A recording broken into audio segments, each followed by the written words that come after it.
పులుల సంచారంతో భయంగుప్పెట్లో బ్రతుకుతున్న ప్రజలు. పులుల జాడ కోసం డ్రోన్లను ఉపయోగిస్తున్న అటవీశాఖ అధికారులు. కొమరంభీం ఆసిఫాబాద్ జిల్లా సిర్పూర్ నియోజకవర్గంలోని పలు మండలాల ప్రజలు భయంగుప్పెట్లో బ్రతుకుతున్నారు. గత 5 రోజుల నుండి పులులు నియోజకవర్గంలో పలు ప్రాంతాలలో సంచరిస్తున్న నేపథ్యంలో ఎప్పుడు ఎవరి ప్రాణాలు తీస్తాయోనని నియోజకవర్గ ప్రజలు భయాందోళన చెందుతున్నారు. దీంతో అటవీశాఖ అధికారులు పులుల జాడ కోసం డ్రోన్ కెమెరాలను ఎగరవేస్తూ పులుల జాడ కోసం అన్వేషిస్తున్నారు. నియోజకవర్గంలోని పలు ప్రాంతాలలో పత్తి ఏరడానికి వెళ్తున్న కూలీల వద్దకు అటవీశాఖ అధికారులు వెళ్లి ప్రతి ఒక్కరూ మాస్కులు ధరించాలని, ఉదయం 10 గంటల తర్వాత పత్తి ఏరడానికి వెళ్లి సాయంత్రం 4 గంటల లోపు ఇంటికి చేరుకోవాలని రైతులకు అటవీశాఖ అధికారులు సూచిస్తున్నారు.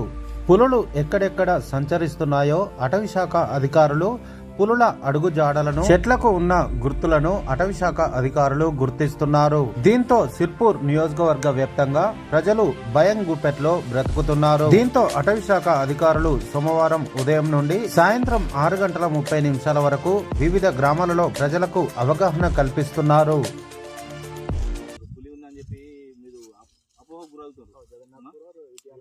పులి వస్తుందని చెప్పి మీరు భయపడాల్సిన అవసరం లేదు. పులి వచ్చిందంటే వెంటనే మా అడవి శాఖకు ఇన్ఫర్మేషన్ ఇవ్వండి. ఇంకో విషయం ఏంటంటే, మీరు పత్తి ఏరడానికి పత్తి చేనులకు వచ్చే ముందు 10:30-11 గంటల ప్రాంతంలో పత్తి చేనులకు రండి. వచ్చేటప్పుడు కూడా గుంపుగా రండి, సింగిల్ రాకండి.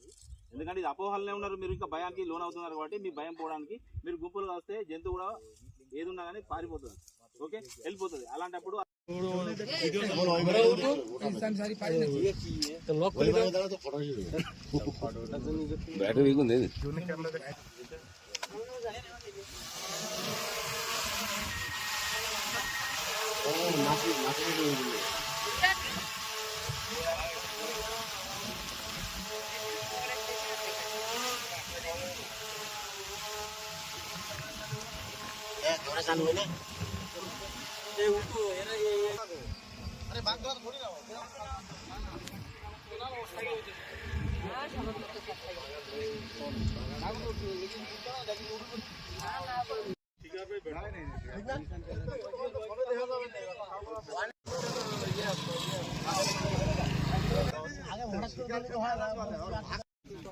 শিব যদি আর 5টা মিনিট এদিকে শিবির কালকে শেষ ছিল, আমাকে শিবির দিকে তাকাইছে, শিব দেখি আমাকে বাঘ বাঘ করে, আমি মজা করছি।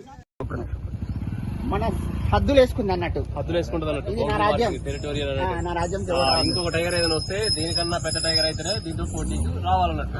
ఇంకో టైగర్ వస్తే దాని పగ్ మార్కు అంటే దాని రేక్ మార్కు దీనికంటే హైట్ పడితే అప్పుడు ఉన్నది భయపడిపోతుంది, లేకపోతే పోటీకి రావాలి.